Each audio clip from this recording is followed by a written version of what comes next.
So, what's up, everybody? Welcome to the first ever Stuart Oden podcast. There was a chat thing that popped up here a minute ago, but I don't see it. I'm just kind of testing out this whole podcasting thing. Let me know if the sound is okay, because I have no idea what I'm doing, and I would like to know. Anyway, in this podcast or video, I am just going to kind of be talking about stuff. I don't have a guest for this, but I do have a couple scheduled for this week, and I do have some interesting guests coming on. I had one that was supposed to be on today. His name is Adam Lyons. He's one of these, like, I was going to say old school pickup guys, but he would probably take offense if I described him that way, because he's actually a lot more. But anyway, I was going to have him on today, but when I checked the invite that I sent to his assistant, basically I sent it for the wrong date. I sent it for like 4 weeks from today, which is Sunday. So anyway, not going to have him on right now. It's just going to be little old me. We're going to go until, okay, this is not real time, but anyway, going to go until this Red Bull wears off. So if I can drink it properly. Anyway, what do you guys think about my super awesome microphone setup here and my headphones? I think I sound pretty sexy. I could get used to just listening to myself talk, but I need to know, let me know if the sound is okay. It sounds good to me, but I don't know. I'm not you. So anyway, yeah, I don't know. What do I even talk about without a guest here? Well, let's see. Okay, I could tell you something interesting. So you guys, if you've watched my recent videos, you know that I kind of did that whole thing where I tried to throw a party.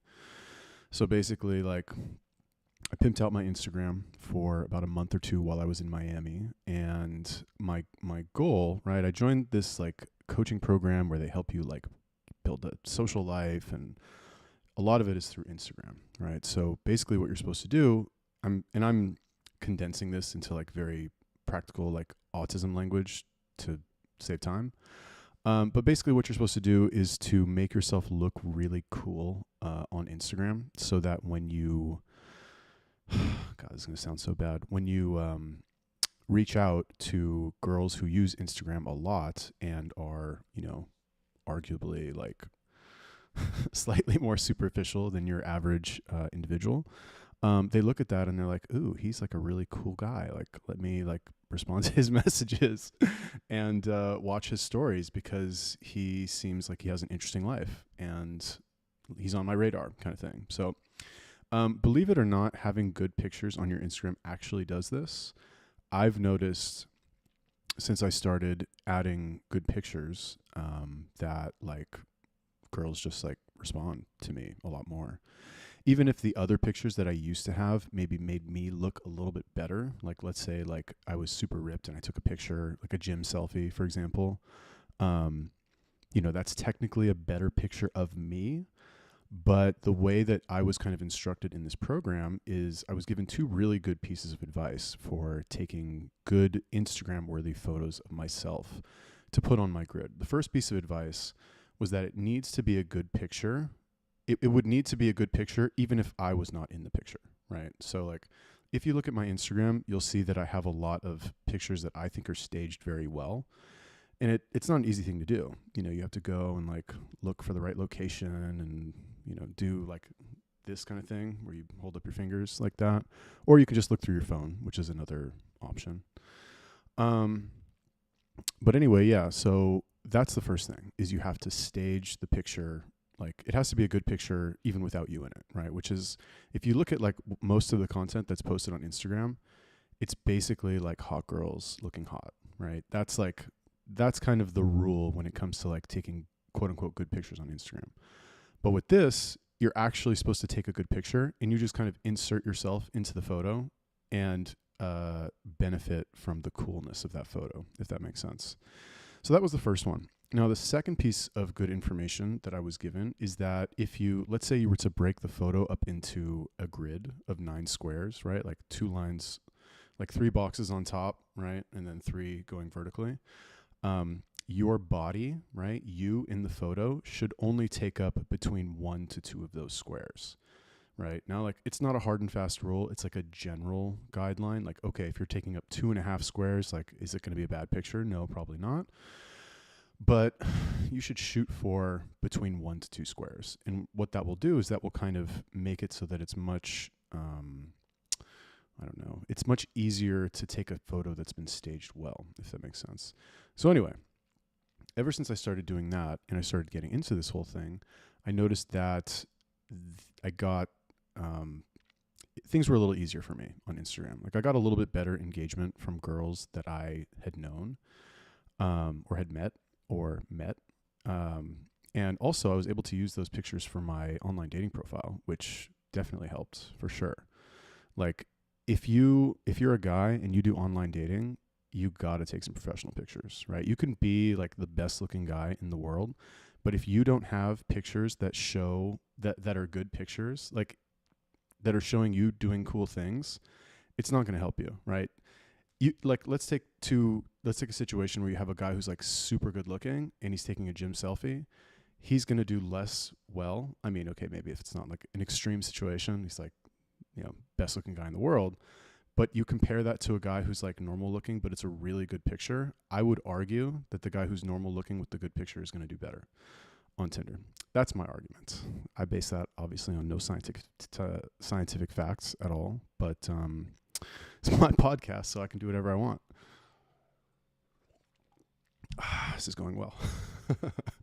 Anyway, so if you're a guy, like, and this was kind of hard for me at first. I remember the first time I really kind of like started getting into taking pictures of myself, which is, it sounds very superficial as a man to say something like that. Like, why would you need to take pictures of yourself? What are you, a girl? Like, you need attention on the internet?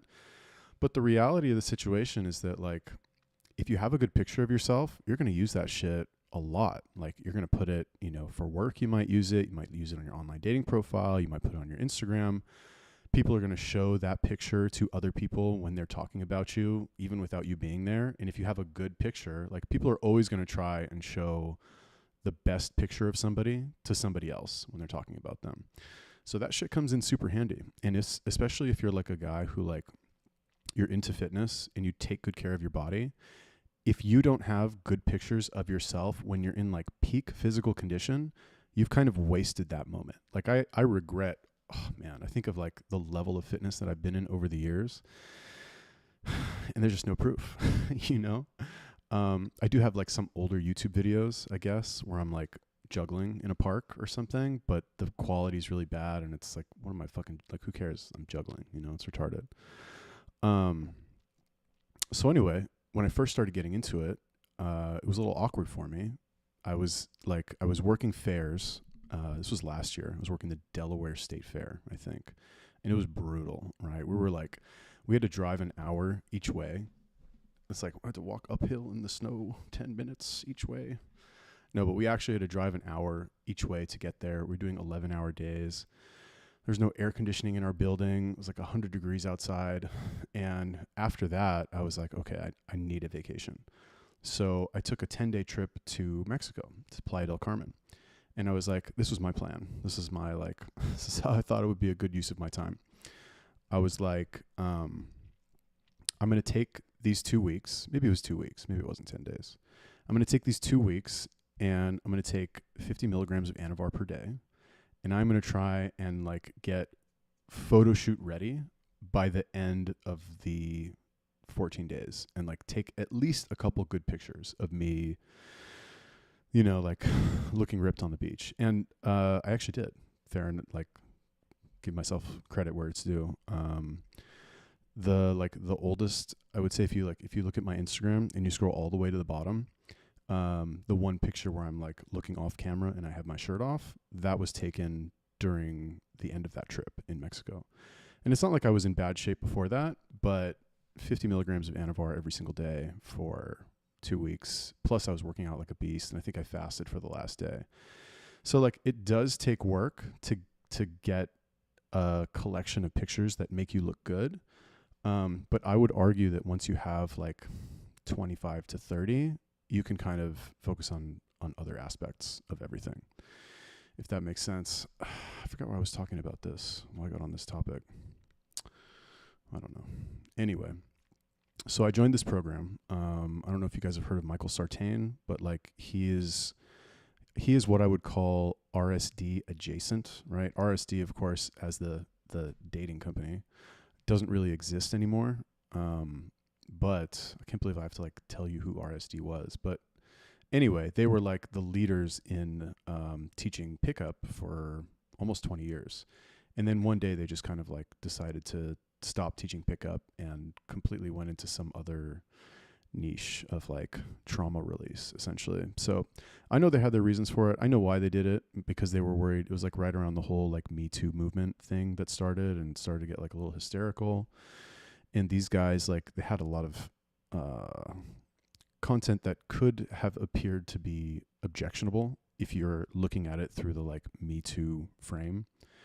Because pickup is it's like, I don't want to say it's a predatory thing, but it's like, it's like sales. Sales is also predatory, right? You start out, these people don't know who they are, or they don't know who you are. They don't know what you're selling, and you invade their day, right? Whether you call them or knock on their door or whatever, and you attempt to get a certain result from them.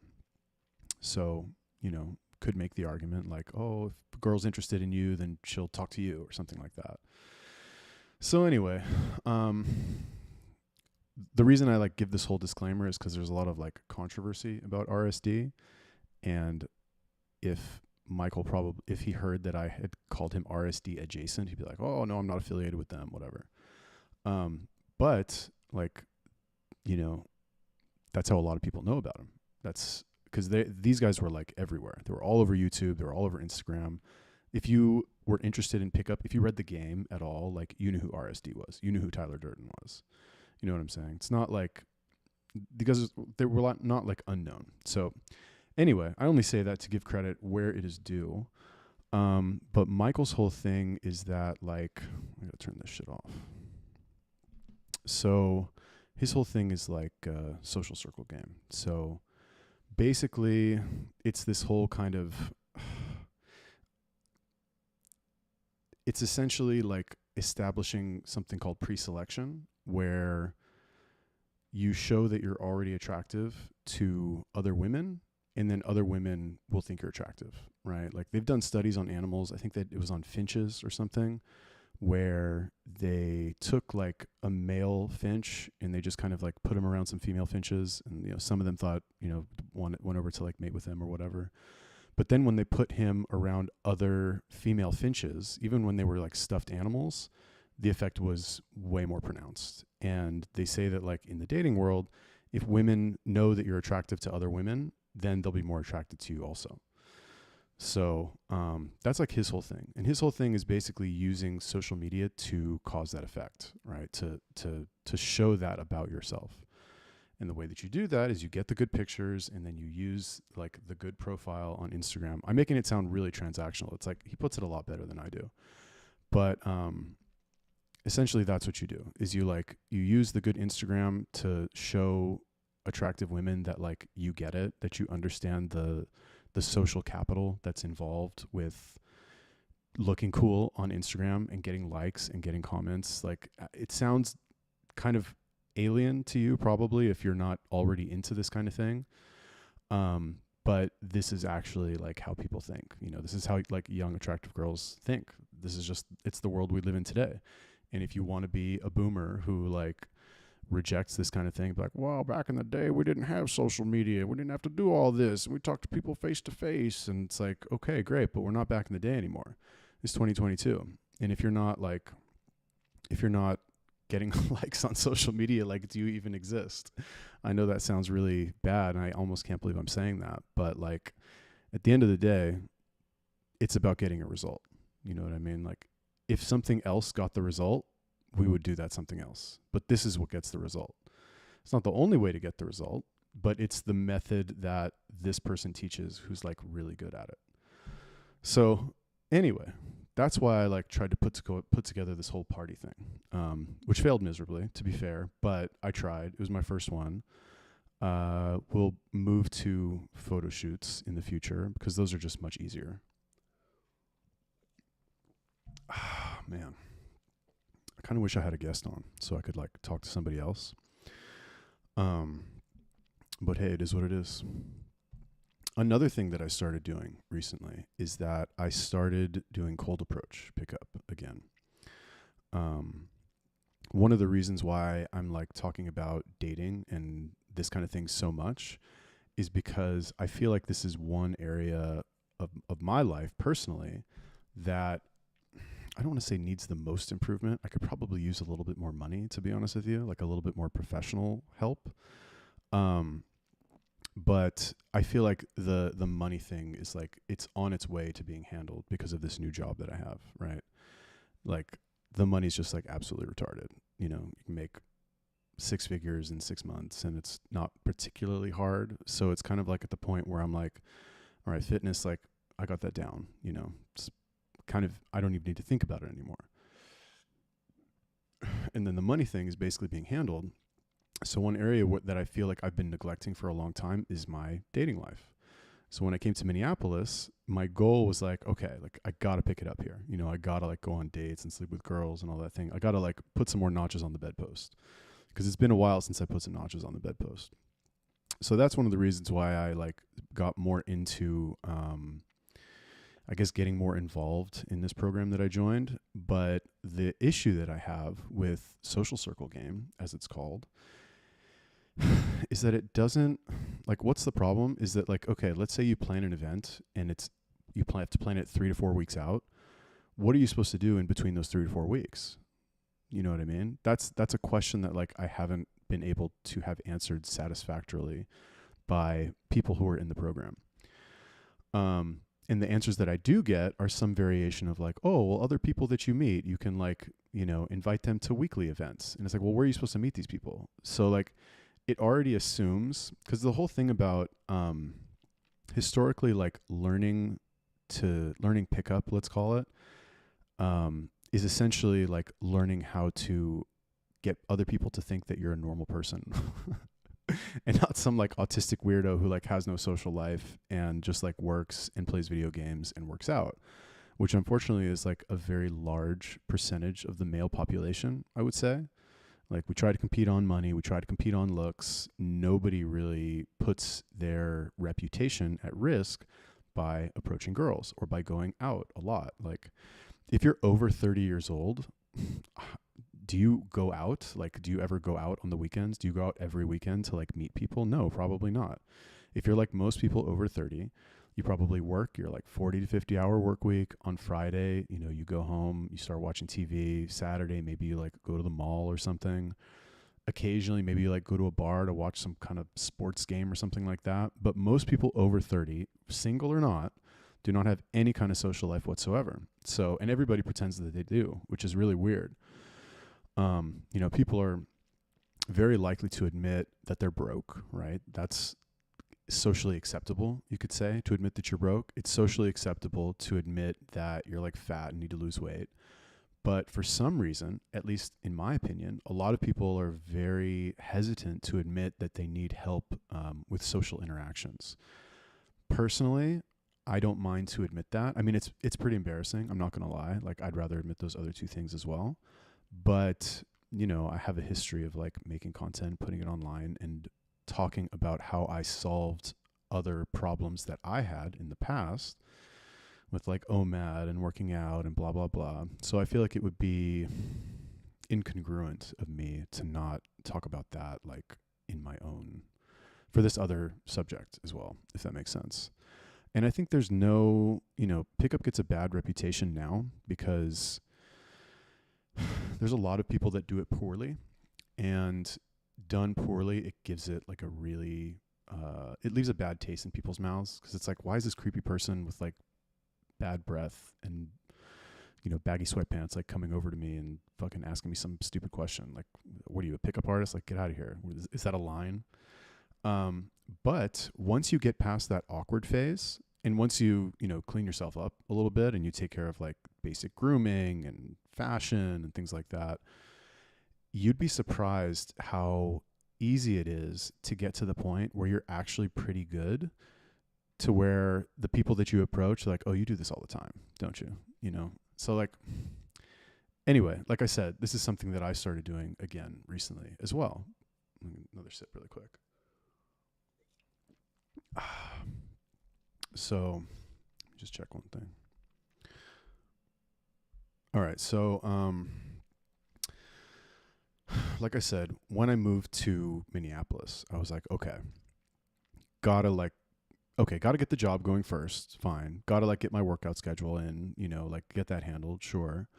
Once those two things were handled, me personally, if all I'm doing is trying to make money and working out, that leaves kind of like a big empty feeling for me, where I'm like, okay, where's the social interaction? Like, I don't really, it's kind of hard for me to make friends in the United States, if that makes sense.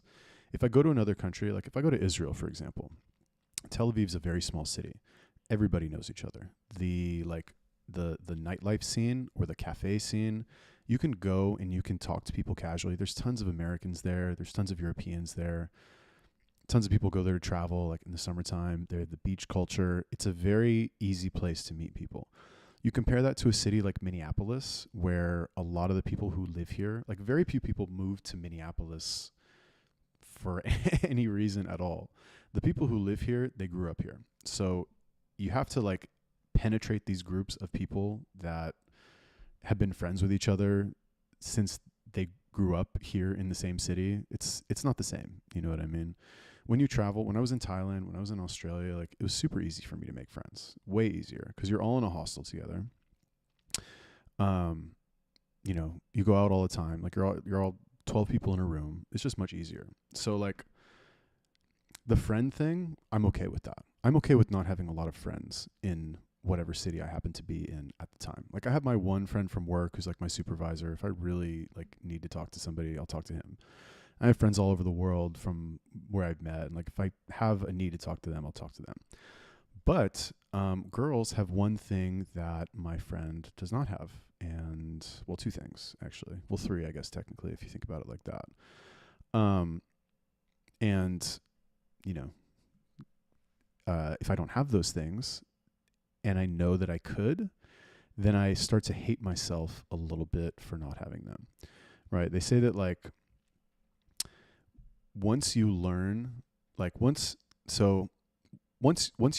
it's possible to learn a system to get women in your life, if you do not begin to execute that system, if you don't actually take action on it and try and take steps, and I'm not talking about online dating. If you don't actually try to do that, you feel very bad about yourself, right? If you know, like, let's say you're into the whole like pickup world, right? And you know that there's guys out there who aren't good looking, they aren't tall, they aren't rich, but they practice going up to girls and talking to them. If you know that those guys exist and you know it's possible to do that and you want women in your life and you're not doing it, you are going to hate yourself every time you see an attractive girl that walks by that you don't try to talk to, that you bitch out on. And that's not a good feeling, right? So it's just something that I've had to like, I don't talk about it a lot. It's like a fitness channel, so my whole thing was like fitness is so interesting and important. But if you're a single man, a single young man, let's say, or even if you're not young, that's something that, you are aware of if you have learned about pickup and it's something that you like want in your life.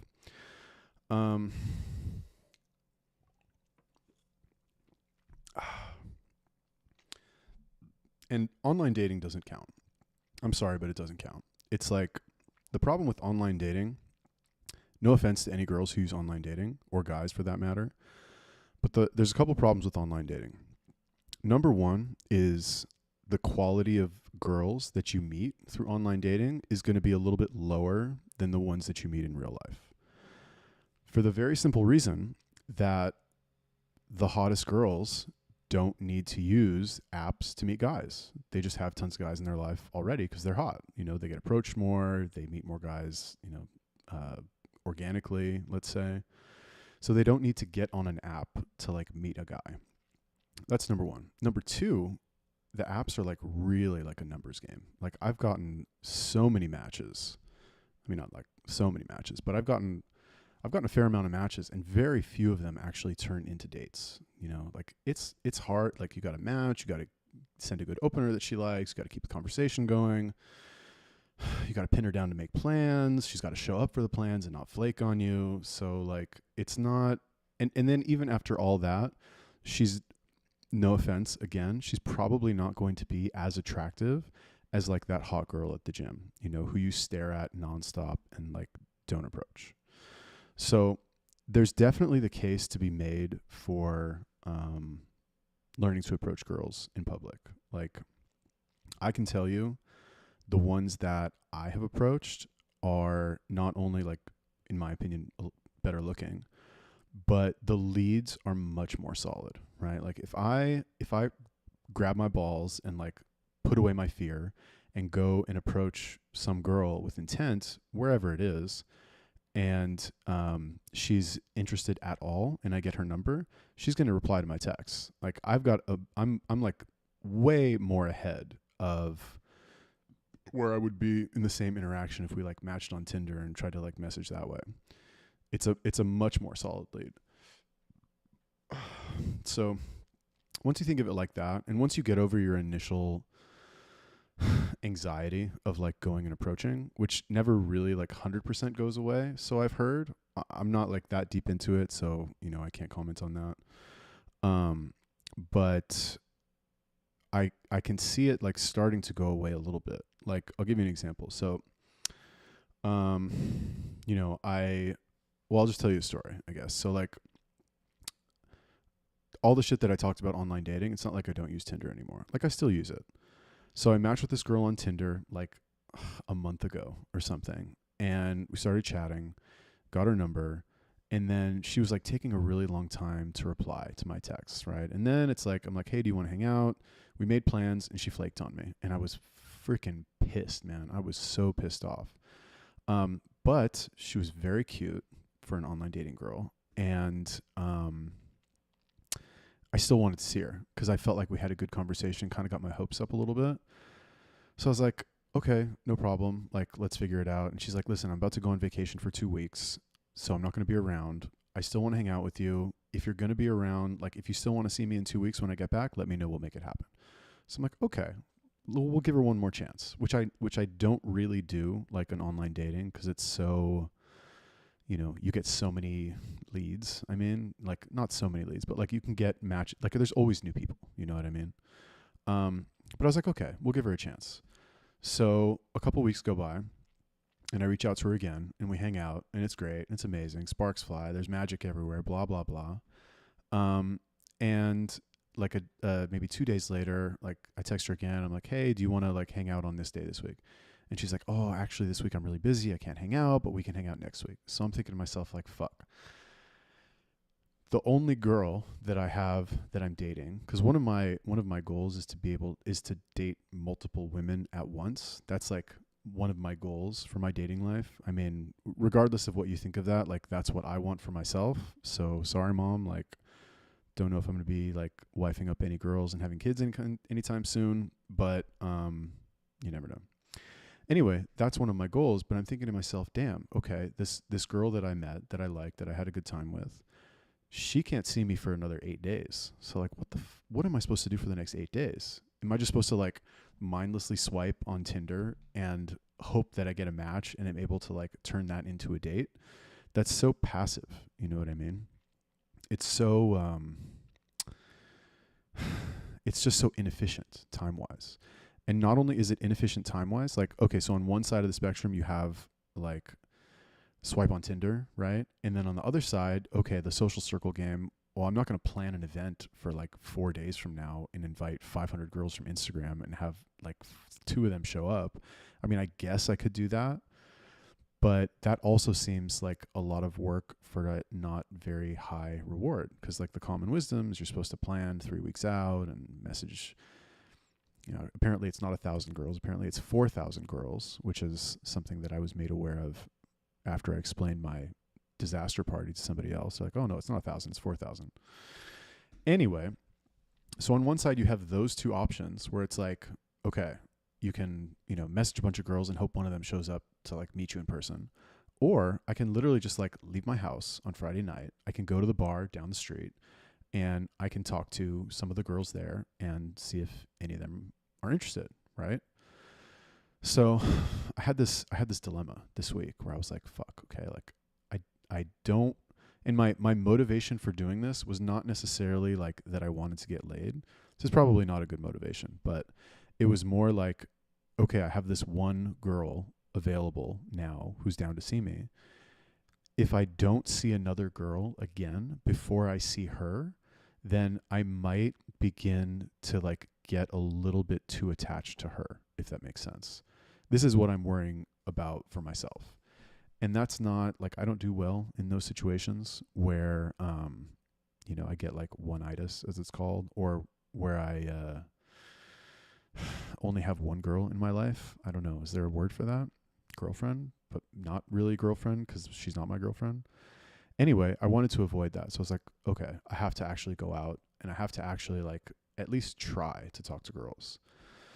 So, kind of a nerve-wracking experience, not going to lie, but I decided to do it anyway. So I was like, okay, Thursday night, I happen to live in Uptown. There's a lot of bars around here. There's one bar near my house that I like going to.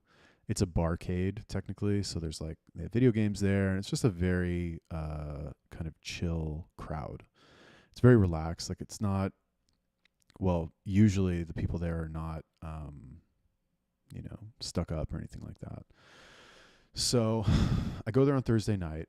I'm exhausted. I've been up since 7 o'clock in the morning. I'm like running around, knocking doors in the heat, going and seeing customers. I get back at like 6 o'clock. I eat a bunch of food. I'm on the couch, like doing whatever on my computer. It gets to finally be 10 o'clock and I'm fucking like, I'm ready to go to bed. You know what I mean? I don't want to go out and like get rejected by girls. That's not what I want to do. I want to just like go to sleep is biologically what I wanted to do. But I knew that I had to go out and do this, right? I was like, I can't allow myself to get too emotionally attached to this like semi non-responsive, emotionally unavailable girl who's probably not going to be my girlfriend anyway, who I can see like once every 2 weeks. That's like not a good situation to get yourself in. So I'm like, okay, I'm going out. So I go out, I put like, oh no, this is actually kind of funny. So I like stumble out of my house and I go to the bar and I get a beer. And I'm like looking around. I'm like, oh fuck, like I'm so nervous. I can't talk to any of these people. And I like go and I play video games for like 10 minutes, like procrastinating, putting it off. And then I go and I'm like, okay, fuck it. Like finally going to do it right now. And I go and I like talk to one group of girls and they blow me off. And like, get the fuck out of here. Well, they didn't say that, but they like gave me like the weird look. And I was like, okay, I got to go. And then like, I think I went upstairs and like, I don't know, maybe I tried to like open another girl or something like that. Didn't go well. So I was like, you know what? Fuck this. I'm not feeling it. I'm going home. So I walk all the way home. Right? It's only 10 minutes, but I walk all the way home. As I'm about to walk in the door, I realize I forgot my credit card at the bar because I opened a tab. So I'm like, fuck. So I was like, all right, now I got to go all the way back to the bar and like get my card. But I thought to myself, I was like, this is a sign, right? It's a sign from the universe that I'm not supposed to quit on myself. And thank God I left my card in the bar also. So I went back, like I stopped at my apartment really quick. So I was already back, changed clothes, like put something a little bit nicer on, give me like a little bit of a confidence boost. Went to the supermarket, got myself a Red Bull. I was like, you know what? If I'm going back anyway, I'm going to fucking do it right. So I go back to the bar. I'm like, fuck it. Let's do this. So I get another beer and I go around. I start talking to people. I don't even remember. It didn't go well, right? It's not like I didn't like bring a girl home or like even get a number. I don't think like it didn't go well at all. Like I think I only talked to 4 girls when I was there. It was awful. I was there for like 30 minutes, 45 minutes maybe. And the last set of girls that I talked to were these 2 tall black girls, and they like, as soon as I went over there, they're like, we're in the middle of a private conversation, like, you got to leave, we don't want you here. And I was so like, I don't know, I was like, I'm not leaving. You leave. Like, I don't know, I didn't like I didn't like their tone, if that makes sense. I mean, to be fair, I'm sure it was justified that they wanted me to leave. They probably were in a private conversation. But anyway, the point is that at the end of the night, I felt so good about myself. I was like, my confidence was just like through the roof. I was like, I can't believe I just did that. I can't believe like I actually like went out at night, went to a bar and like talked to random girls. For me, that's a big deal. You know, that's a big deal.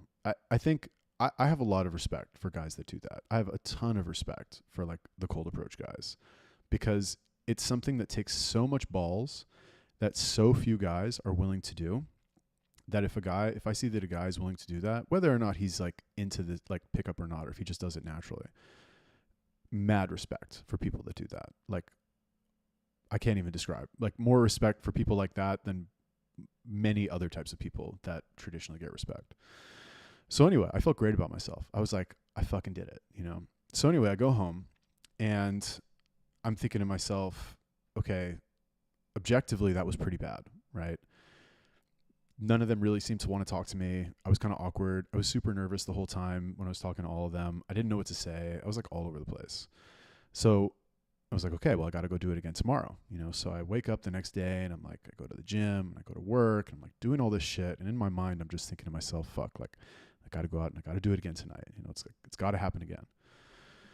So the next night, Friday night, was this last night? What is it today? No, it's Sunday. So Friday night I go out, same bar, right? And I learned my lesson. So like there's this concept in, I think it's a Japanese concept. I think it's called Kaizen or something, where you're supposed to get 1% better every day in something. So I was like, okay, last night was awful, but I just need to get 1% better. Like just 1%. I just need to do one thing like a little bit better than I did yesterday. And it's already a win for me, is what I'm thinking. So I learned my lesson from the day before, and like I wore something nice right away, and I got the Red Bull right away to like get me in the mood to talk, because I was fucking exhausted. And I go out again, and oh, actually, wait, no, I take it back. So I didn't put anything nice on Friday. It's relevant to the story, I promise. So I didn't put anything nice on Friday, on the second night. And like I go out and I'm just like, I don't know, I wasn't feeling it. I was tired. So I'm like, you know what? It's just not for me tonight, you know? And I go home after 15 minutes. And I got it in my head. I was like, okay, I can't do this. I have to go back. I'm just going to go home, put something nicer on, and then go back out. Anyway, long story short, I went out again and I'm like hanging out at the bar, so nervous to talk to anybody. And I was wearing this shirt. I don't know if you guys have seen it. I haven't worn it in a while, but it's I bought it in Thailand. It's a Supreme shirt, a fake Supreme shirt with Luffy from One Piece. And he's like got all this like Supreme, you know, gear on or whatever. So I wore it to that place because it's the type of bar where like they like anime and they like video games and like stuff like that. So I figured like, okay, if I'm going to wear it anywhere, like I should probably wear it there. So I'm at the bar and some girl approaches me, right? And she's like, oh, I really like your shirt. You know, started talking about the show. And like, it was a little weird. She was cute, blonde. I don't usually go for blondes, but she was with like, so I'm standing at the bar like this, and then literally right next to me is two guys and her. And she was standing with the guys. So I didn't want to, I figured she was one of their girlfriends or something. But she came over and she started talking to me about the shirt. And so we're talking for like 5 minutes about, you know, anime or whatever. And I was like, so who did you come here with tonight? And she's like, oh, I'm with my boyfriend and this other guy, I don't know who he is. Like, they're just talking. And I was like, oh, okay. So I put it together in my head. I was like, because when I was talking to her, I'm like looking at this guy out of the corner of my eye to see if he's like bothered at all that I'm talking to his girlfriend, you know? Because like, I would think that would bother you if you're at a bar and your girlfriend is talking to some like tall good looking guy who's like in great shape, you know, I don't know, that would piss me off. Or I'd at least be worried, or I would at least like pretend to look, you know what I'm saying? But he didn't at all. Like, back turned completely, like was not interested at all in what was going on with us or in our conversation. And it was like that probably for like 15 minutes. And we're talking, and like the conversation's getting a little bit more, getting involved in like a little bit more adult topics, right? We're like talking about sex, we're talking about all this, like a lot of sexual topics, right? And she's clearly interested. And I was like, you're, you know, sorry to pry, but your boyfriend doesn't care that you're like talking to me right now, and he's like over there just talking to some random dude about fucking who knows what. And she's like, oh, you know, I don't know. Like, I don't know what's going to happen with us. So stuff is like clearly not going well. But our conversation is like getting better and better, right? Like, if I'll put it to you like this, if she wasn't there with him, I probably could have gotten her to like come home with me. Like, it wasn't, I'm not even bragging or anything like that. Like, I didn't even do anything really. She was just interested because, I don't know, like, she's just right place, right time kind of thing. You know what I mean? So a couple minutes go by, and I was like, you know, you seem like a really cool person. I kind of want to get your contact information. You know, I'm thinking like Instagram or something like that. She's like, okay, I'll give you my number. So she gives me her number. Her fucking boyfriend's right there, like standing right there. Doesn't even look like, I'm sure he must have known what's going on. Anyway, they ended up leaving like 5 minutes later. Like, he went to go take a piss, and then when he came back, he didn't even look at me, but he like put his hand on her shoulder and like said into her ear, he's like, we got to go. And she's like, okay, well, I guess we got to go, but it was nice meeting you. My name's Ella. You know, she like shook my hand, whatever. So after that, I was like, okay, that was a good sign. Like, I should stick around a little bit longer. So after that, like, did some more approaches, talked to some more girls. It's not, it was a lot harder than I expected, right? Like, I thought it would be easier, you know? I mean, I know it's not easy.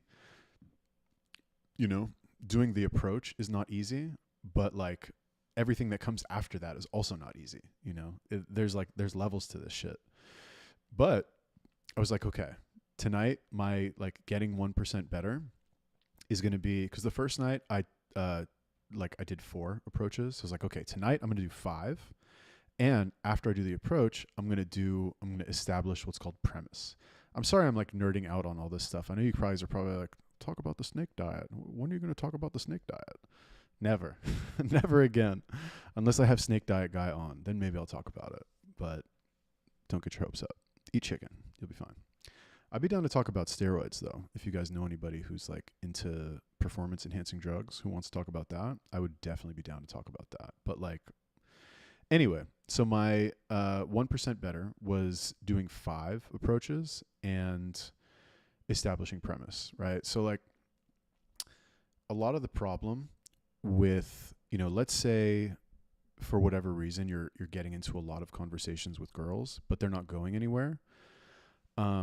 This is something that you guys know, RSD Todd, or Todd Valentine. He calls the 30-minute conversation to nowhere, and I myself have like experienced this many times, and it's a very accurate description of what it actually is. So like, you're talking to the girl, and it's like you talk about this topic and then you talk about that topic, and it's like, you know, you're animated, she's animated, like there's a little bit of tension there, but you never get to the point, right? You never show in any way that you're like interested in her. You never suggest actually going and meeting out. You don't ask for a number. You don't establish, it's called establish a premise for why you're actually talking, right? Like, the example that he gives, he's like, if you go to,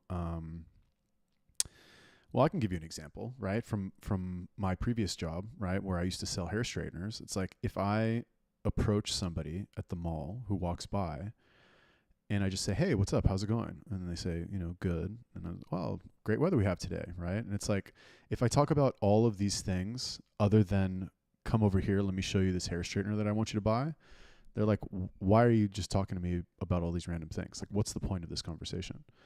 So the solution to that is something called establishing premise, which what you have to do is, let's see, how do I put this? You have to basically make it clear to the girl that you are interested in her, romantically, let's say, right? And there's a lot of ways that you can do this. A good way, one way to do it is like, I don't know, how do I even say this? Like, I don't teach this stuff, so I'm just trying to distill the information that I've learned, if that makes sense.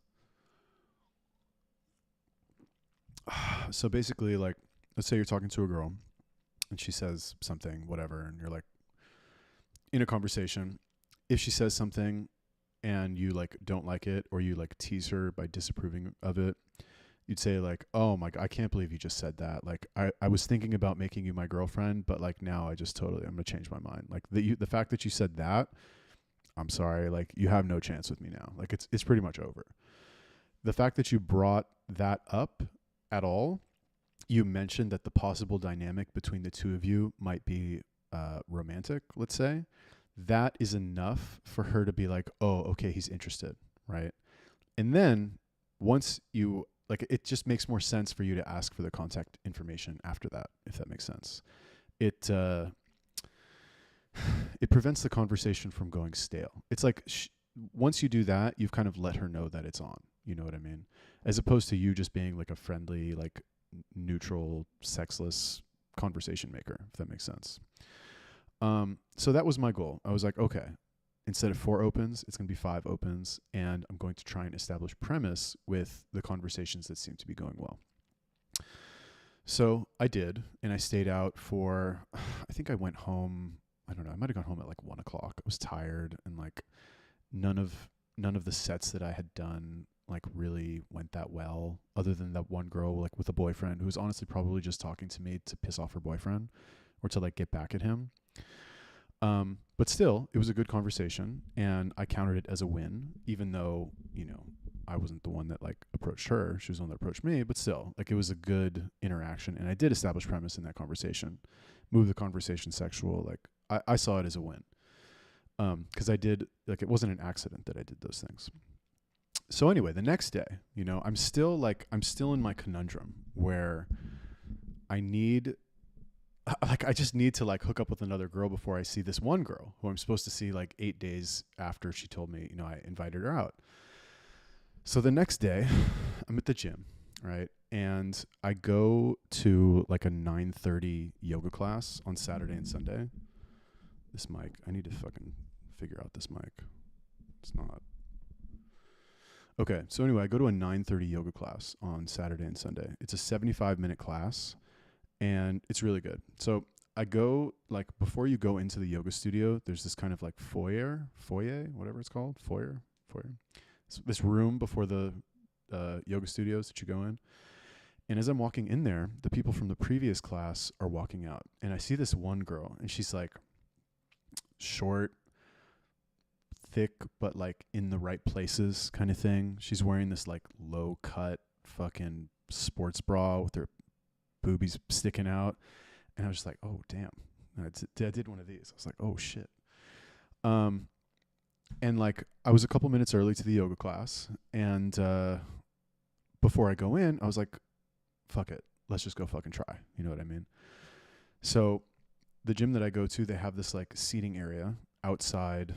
Anyway, she was sitting on a couch outside in this like little seating area outside the yoga studios. And I go over there and I just like sit down next to her and I'm like, oh, hey, what's up? Like, did you do that yoga class just now? Like the previous one? She's like, oh yeah, I did. It was amazing, blah, blah, blah. Anyway, we start talking and establish premise, right? I said, this is a line that I like stole from Todd. I was like, you know, we start chatting for a little bit. Where are you from? How long have you lived here? Blah, blah, blah. It's about time for me to go back to my class. So I said, listen, you know, it was really nice talking to you. How would you feel, like theoretically, like hypothetical situation, how would you feel if there was, let's say, you know, some guy who you thought was attractive who wanted to take you out and buy you a drink? Would you be interested in doing something like that? And she's like, yeah, I possibly would, as a matter of fact. I mean, it depends on the night, but yeah, I would be interested in that. I was like, okay, well, I have great news for you. I'm a handsome man, and I'm interested in taking you out for a drink. Let me get your number. She gives me her number. I go to my yoga class, and I'm like, I'm feeling great. You know what I mean? I'm like, oh, I fucking did it. You know, I actually like made progress in a couple days. Like the speed, the point of this whole story is that like I went from like essentially leaving after 5 minutes of going and starting a session to actually successfully like going up to a girl and getting her interested, or I don't know if I got her interested or if she was just like the right person, if that makes sense. But I got a good result in the span of like 2 days. You know what I mean?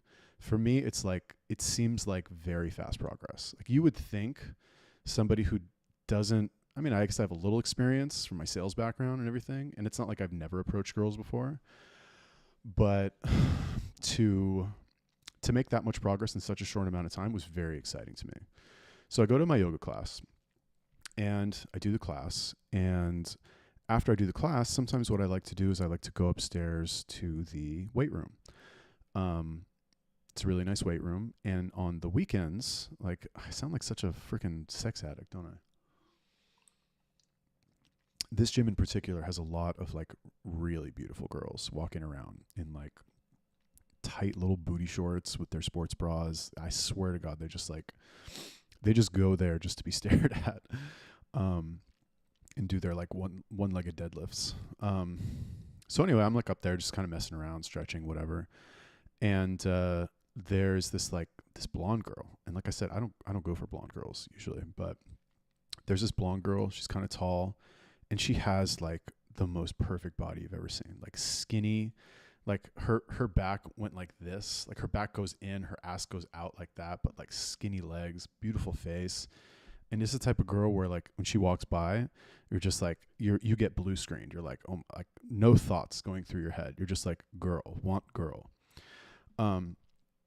So I see her like go, you know, the gym is divided up. Like here's the free weights area, here's the squat racks, whatever.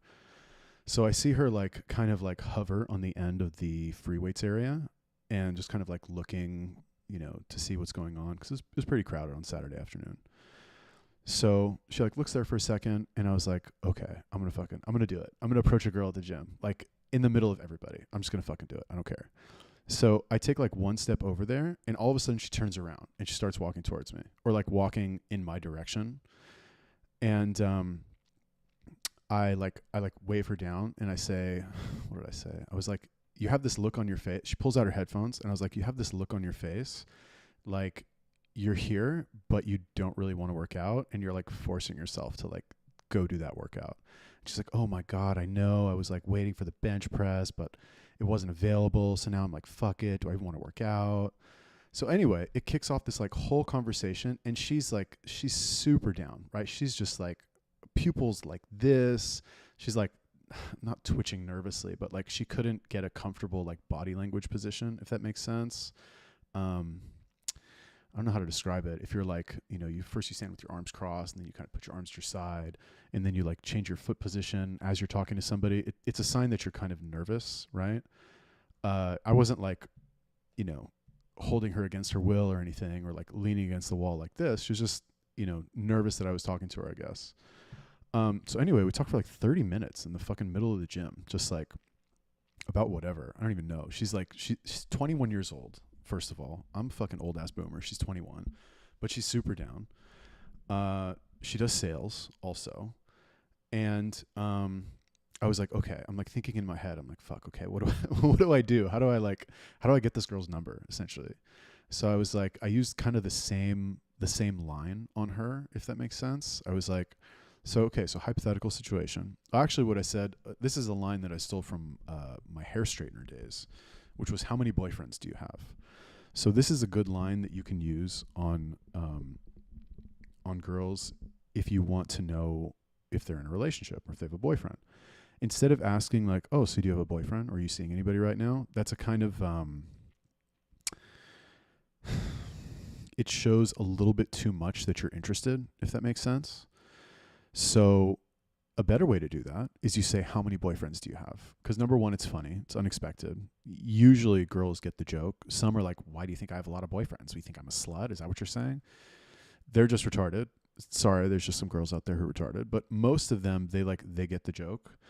And the ones who are single and are like, I guess, open to meeting somebody, they'll either say none. They'll be like, none. I don't have any boyfriends. And like, they're kind of upset about it. Or the best answer is they'll be like, I have 10 boyfriends. You know, it's like, oh, wow, you have 10 boyfriends? That means they're single and they're giving you like a flirtatious answer. So it's like, it's on pretty much. I don't remember what she said, honestly, but she was single is the point that I got from that. Like, I don't remember which answer it was. But I was like, oh, okay, no boyfriends. Well, I have a question for you. Like, what if hypothetically some, guy that you thought was attractive, like wanted to take you on a date or like go, I didn't say go hang out with you. I think I said go buy you a drink or something. And she's like, well, it would depend because I'm very picky. He would have to meet my requirements, blah, blah, blah. And I was like, okay, well, let's hear some of these requirements. What are they? And she's like, I don't know. And I was like, it's okay. Just, think about it. And she goes, well, he would have to be ambitious. He would have to be, I don't know. She started naming all this shit. Anyway, long story short, I was like, we talked for a couple more minutes. And then I was like, listen, like, I don't remember what I said, but at some point she was like, okay, I'll tell you what, I'll give you my number. You sold me. I was like, okay, great. So she gives me her number. I text her like on the spot so that she has mine kind of thing. She texts me back like an hour later. And in my head, I'm like, oh my God, like this is like a superpower at this point. I went from being too scared to fucking talk to anybody. And now in the span of like an hour, I've already gotten like the numbers of 2 cute girls. One of them, the blonde girl, was like, damn. She was like really cute. I'm talking like 8.5, 9 out of 10. Just stunning. Head turner for sure. In the span of like a couple days of just practicing. You know what I mean? So I'm stoked. So I finish my workout. I go home. And with the first girl, I was like, I had said to her on the spot, I was like, are you spontaneous? And she's like, yeah, I can be. Depends. And I was like, well, would you be interested in getting a drink tonight? What are you doing later? She's like, well, I got to do this later. I got to do that later, but text me. So I texted her at 4:00 or 3:00 or something. And I was like, what's going on? How was your day? How was yoga? Blah, blah, blah. We chat for a little bit. And then I wrote her and I was like, are you still interested in grabbing a drink later? And she writes me back. She's like, yes, I am. I got to do this. I got to do that. And, but let's meet at like 6:30. So we meet at like 6:30 at the same bar, same exact bar that I've been going to all week. We grab a drink and she's super nervous, right? She's like talking really fast and like asking me all these questions. And she's like, so when, what was your, when you came over and talked to me today, like, what was your thought process? Like, what were you thinking? And I told her the truth. I was like, I saw you walk out of the yoga studio and I was like, damn, she looks pretty good. I should just go give it a shot. And I told her, which is technically true. I was like, I don't usually do that. And she's like, really? Because when you came over to me, the first thing that I thought was like, he does this all the time. So like you can go from being too scared to leave your house at like 10 p.m. to girls thinking you do this all the time because you're so smooth in like 2 days. You know what I mean? Not that it's not that hard. Like you have to get over the initial fear of actually, and I'm not over it at all by any means. Like I still, thinking about it now, I'm even like scared a little bit. But it's possible to make a lot of progress very quickly. So anyway, we're on the date and like, she's a little hesitant. She's like, I don't know. I'm getting like serial killer vibes from you. Like, why are you so chill? Like you're just too smooth, and that's actually something that can like, I always used to hear this. It never made any sense to me, but they said that like once you start to kind of get good at like talking to girls, that you can be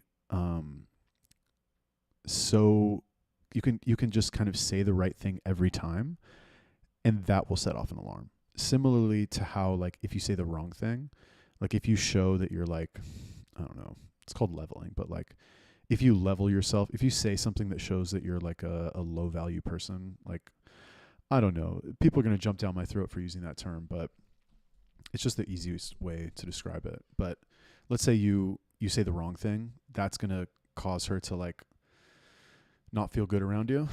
And then similarly, if you say the right thing every single time and you're like too smooth about it, that can also set off an alarm. Because like, oh, he's just a player, like he does this all the time. I'm sure he like fucks a different girl every day or something like that. And I'm not like that. I wish I was, but apparently in her mind, I guess I was like that. So I'm not really sure how I like talked her down from that one. Oh, actually, I do know what I did. I was like, she's like, how do I know you're not a serial killer? Because I was trying to get her to come back to my place. I was like, we were at this bar already for like 2 hours, and it started to rain. And I was like, well, it's raining. Like, maybe we should call an Uber. And she's like, oh yeah, well, where are we gonna go? And she's like, you're gonna say your apartment, aren't you? Like, I'm not coming back to your apartment with you. Like, you know what's gonna happen if we go back there. We're gonna have sex, and like, I don't have sex on the first date, and blah blah blah. And I'm like, no, you don't have to do anything you don't want to do. Blah blah blah. Like, I'm not gonna force you. And then she started with this whole like murderer thing. She's like, what if you're a murderer? What if you're going to kill me? Like, I was like, that's too much work. I don't have time for that shit. Like, I'm not trying to murder anybody. Like, I probably couldn't get away with it anyway. And I was like, you're in really good shape. Like, you could probably fight me off, which is true. She was like, she's built, this girl, for sure.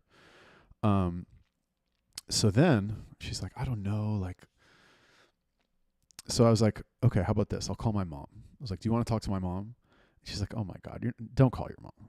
So I call my mom 10 o'clock at night, and I'm like, Mom, okay, I'm on a date with a girl. I need you to, what did I say? I was like, okay, Mom, I'm on a date with a girl. I met her today, and she thinks I'm a serial killer because I'm like, and I like hammed it up a little bit, and I was like, because I'm too smooth and I'm too charming and I'm too handsome. And she just thinks that like, it's too good for this to be true that I'm actually single. And she thinks I'm actually a serial killer. So, she laughed, and I was like, okay, my mom wants to talk to you. So she talks to my mom for like 2 minutes, and that was it. Like, from there, it was over. My mom was a good wingman. Shout out to my mom. She's watching this. So yeah, great story. Anyway, so we went back to my place, and and the whole walk back to my place, by the way, she was like, I'm not going to have sex with you. We're not going to sleep together. Like, don't pressure me. I was like, yeah, it's fine. Don't worry about it. Like, we can just sit and chill and talk. And like, we'd kissed a couple times at this point. And like at the bar, like I was leaning against the wall, and I had like my arms around her like this. And she was like leaning into me, but she wasn't like embracing me. She had her arms kind of like this. So she was still kind of guarding herself. Body language wise. And I was like, okay, like there's still some resistance there for something. So like, I'm not gonna be like, please have sex with me. Like, oh, it'll be so fun. Like, I'm so great. Like, you're gonna love it. Like, don't you like sex? Like, that's not the right approach to take with that. Like with sales either. Like, if somebody, I've in my sales job that I have now, it's kind of a big deal where we talk to the insurance company, and like, you got to sign all this paperwork, and it intimidates people. And they're like, well, I'm not comfortable signing this. Like, I don't want to sign it right now. I'm like, I don't know if I want to do it. I'm like, okay, yeah, no problem. That's fine if you don't want to do it. And it takes away, they're like, wait, you're not going to convince me? Well, okay, well, maybe I do want to do it then. So on the way home, that was kind of the dynamic. So she's like, I don't know, I'm getting like a really creepy vibe about you. Like, I'm not going to have sex with you, this and that. And I was like, okay, that's fine. You don't have to. We can just talk. And she's like, that's so creepy. Why are you so chill? Like, I don't like that. And I was like, okay, well, if you don't like it, like, you can leave if you want. Like, I'm going to walk back to my place anyway. Like, you can go to your car. I would like you to stay, but if you don't want to, you can go. She's like, no, it's okay. So we keep walking, and it was so weird. It's like, okay, so my apartment building is like kind of off the main street, right next to a supermarket. And before you get into the building, you have a like a waiting area, right? It's like a room before you actually get into the building, and you have to use a like key fob to get in there. So we go into the waiting room, and I was like, check this out, because it's a pretty cool looking key fob. It like looks kind of like a key, and you insert it into a keyhole or whatever, like a normal key. Great story, huh? Okay, so anyway, so I like open the door and open it, and she's like, "Oh, you just used a key for the building? Okay, that makes me feel so much better." And I was like, "What? Like that's what made you feel better? That's what made you feel like I wasn't gonna murder you right now?" I was like, "Are you serious?" And she's like, "Yeah, because there's a camera there." And I'm like, "Are you kidding me? Like, you know that there's cameras all over the bar that we were just at, like this entire time. Like there was not a minute that we were in the bar that we were not on camera. Like there were cameras everywhere, all over that bar. Every single bar has fucking cameras everywhere in case they get robbed. They could show the footage to police. It's like it's rare for a bar not to have cameras." And she's like, "Oh, really?" I'm like, "Yeah." And I was like, I'm like pointing out the cameras in the building. I'm like, "There's one right there. There's one right there." She's like, "Oh, okay. Well, anyway, at that point, it didn't even really matter." So we go up to my apartment, and she's like, she was still kind of a little guarded, let's say. And like at this point, she told me she didn't want to have sex with me so many times. I was like, okay, it's probably not going to happen tonight. And in fact, I kind of thought that in the beginning of the night. Like I got the vibe. Sometimes you can tell when a girl like comes out and like she's probably going to sleep with you unless you fuck it up. Other times you go out and it's like, okay, like she's asking a lot of like personal questions because she probably likes me and doesn't want to just sleep with me on the first date because she thinks if she does, I'll never see her again, and she wants to like negotiate for a relationship kind of thing. It's a common mentality that girls have. And I was getting that kind of vibe from her. So like I thought to myself pretty early on, I was like, okay, I'm probably not going to have sex tonight. But I got her on a date at least. So, might as well try. So I still kind of had that vibe when we came home. And I have like, you can't really see it, and I don't want to touch my camera because it'll fuck it up. But I have like couches and some love seats. So I sit on the love seat, and I was like, come sit on my lap, whatever. And we're sitting, and like we start kissing a little bit, and like I was like, you know what, this chair is really comfortable, but like why don't we go into the bedroom, because it's more comfortable in there. There's a bed, we can lie down, we can talk, whatever. And she's like, okay, like gives me a little like suspicious look. So we get up, we go in there, and then she's like, because we were talking about anime earlier in the night, and she's like, why don't we watch an anime? You want to watch an anime? And I'm like, okay, sure, why not? So I open up my laptop, and I'm like looking for something, and we're like lying on the bed, and we're watching it. And at first we're actually watching it, right? But so it's like the computer's here, laptop is here, let's say, and then she's lying like this, facing it, and then I'm like behind her, like the spoon position kind of thing. So I'm like whatever, doing my thing, right? Like caressing her, like, and I don't want to get too like explicit, but nothing sexual just yet, just kind of like cuddling, let's say. I think my mom's going to watch this. Anyway, Mom, plug your ears. So how do I even say this without sounding like a perv? Whatever, fuck it, I don't care.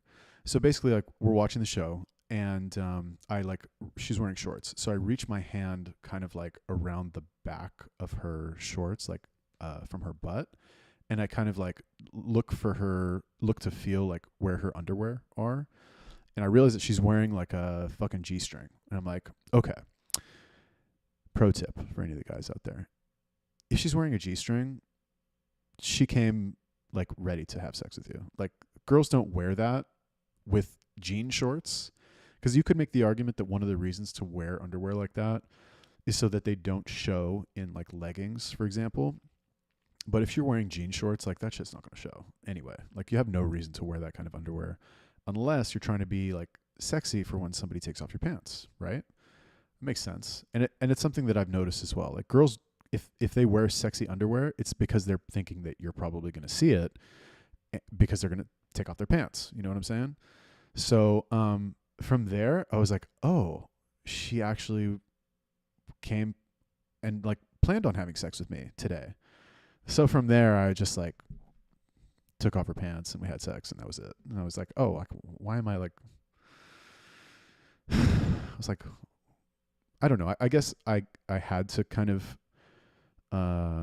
not be aggressive, if that makes sense, because she was so resistant the whole time.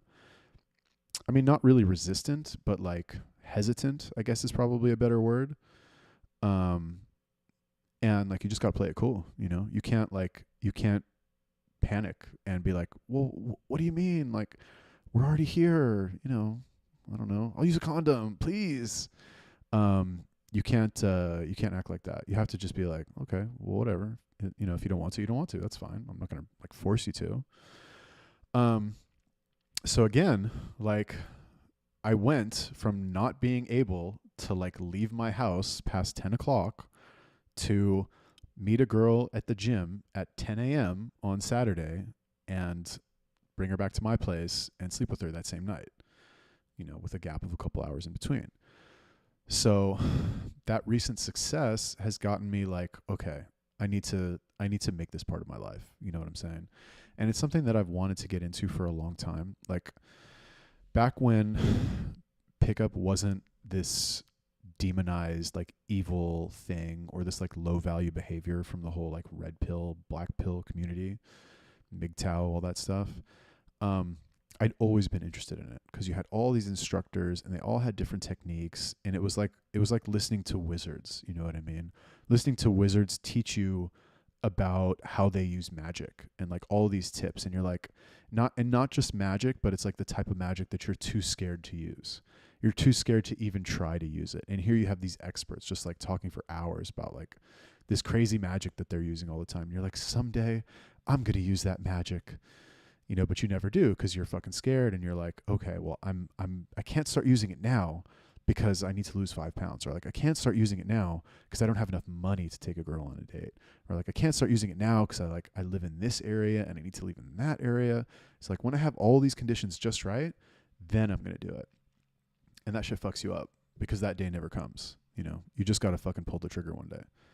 Although, to be fair, like I am in pretty good shape and I do have my own place in the middle of Uptown now. So it definitely makes it harder to not do it. You know, it makes it harder to justify not doing it, I guess, if that makes sense.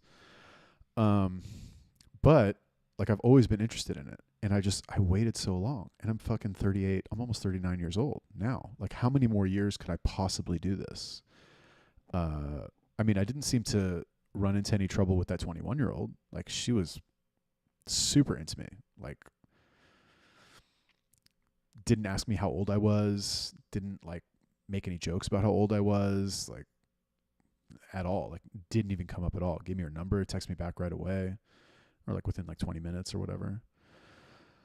But still, you know, how many more years do you have of like being able to approach attractive young girls out of nowhere or at bars even, and have them not think you're some like creepy old guy? Like not that many, you know? I mean, being in good shape helps for sure, but you can only do so much. So I'm like, you know, it's now or never kind of thing. Like I just got to do it, you know? And I've wanted to change directions of this YouTube channel for a while. Like I'm just so over the fitness thing. You know, I don't mind to talk about it, but I want to talk about something exotic about it. Like let's talk about something interesting. I don't want to talk about fasting. Fasting's not exotic. You don't eat for 3 days. There you go. That's all you need to talk about. Like you don't eat for 3 days, you drink water and maybe some salt. That's it. That's all you got to, that's what else is there to say, right? Things like sales, things like business, things like making money, things like dating, pickup, relationships, that's so much more complex. There's so many more moving parts that you need to talk about that like require an explanation. or that you can like open up a tree of discussion on and like nerd out on all these tiny little things. What are you going to nerd out about for weight loss? Like it's so easy, and it's only overcomplicated because people like to sell shit, which does happen actually in other niches as well. Like I see it in pickup. You have like, I just need to get some water really quick. Hold on.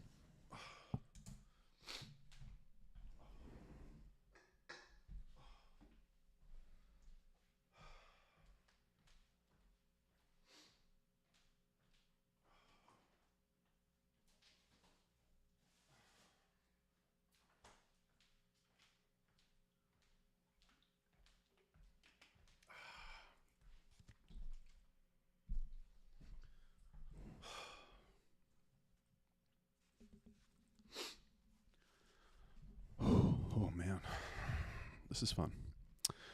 Um, so one of the things that they talk about in marketing, right, is when you're trying to sell something, right? Let's say you're trying to sell something through a sales letter or a video sales letter. What you do when you present, like the first thing you need to do is you need to state the problem, right? Have you ever fucking tried to lose weight and you couldn't lose weight, and you know you're fat and like you hate your life because you're so fat and it's this like huge problem for you. The next thing that you do is you talk about all the things that didn't work, right? You say, and you tried to do vegetarian and you tried to do keto and you tried to do all this other stuff and like, and nothing seemed to work. And how frustrated are you? And then you present your solution, right? And the implication is that whatever your solution is the only thing that works, and you have the secret sauce to it. And that's why they need to give you money for it. Because once they know what it is, right? Like, and you can't just come out and say it. You can't be like, oh, and by the way, yeah, just fast and you'll be good. You know, just don't eat for a couple days a week and you'll lose the weight. It'll be fine. Nobody's going to give you any money for that right off the bat for a, info product or coaching course or anything like that. So the kind of the bone to pick, I guess, ethically that I have with this method of marketing, even though I know it's effective, right? And like you could make the argument that, okay, well, if you're getting people to buy your course or enroll in your coaching program, then you're ultimately able to help them. So it's a net gain, even if you have to be a little dishonest, let's say, to get to that point. But the issue, and where I think it's like a big disservice to a lot of people who are trying to solve their problem, is that the effect of discounting all of the other solutions may prevent people from trying those solutions, where in a perfect, to get the best result, let's say, or to get a good result with the least amount of frustration, which I think is a much better way to put it, you might need to combine a lot of these strategies to get what you want. The reason I bring this up is because you have a lot of guys now who teach social circle game, right? The thing I talked about initially, where like, you got to get your Instagram going, and then you make all these friends, you throw these events, and like you, I guess, meet a pool of girls to date from that way. These guys will shit on cold approach. They'll say like how to get women in your life without approaching them in bars or something like that. And then they'll go, oh yeah, approaching doesn't work. And they discount that whole method, where I've seen firsthand, because I joined, like I paid money to join probably the most, well, I don't know if it's the most well-known, but Michael Sartain is like, he's a big name in this kind of thing. He's a famous person that nobody's ever heard of, even though now with his podcast, like he's starting to get a lot more exposure. This is a problem that I've seen in his program, where it's like, you may need to approach people to get them in your life, right? Like this girl that I hung out with yesterday, I could probably see her again if I wanted to. And how did I meet her? Well, I fucking walked up to her at the gym.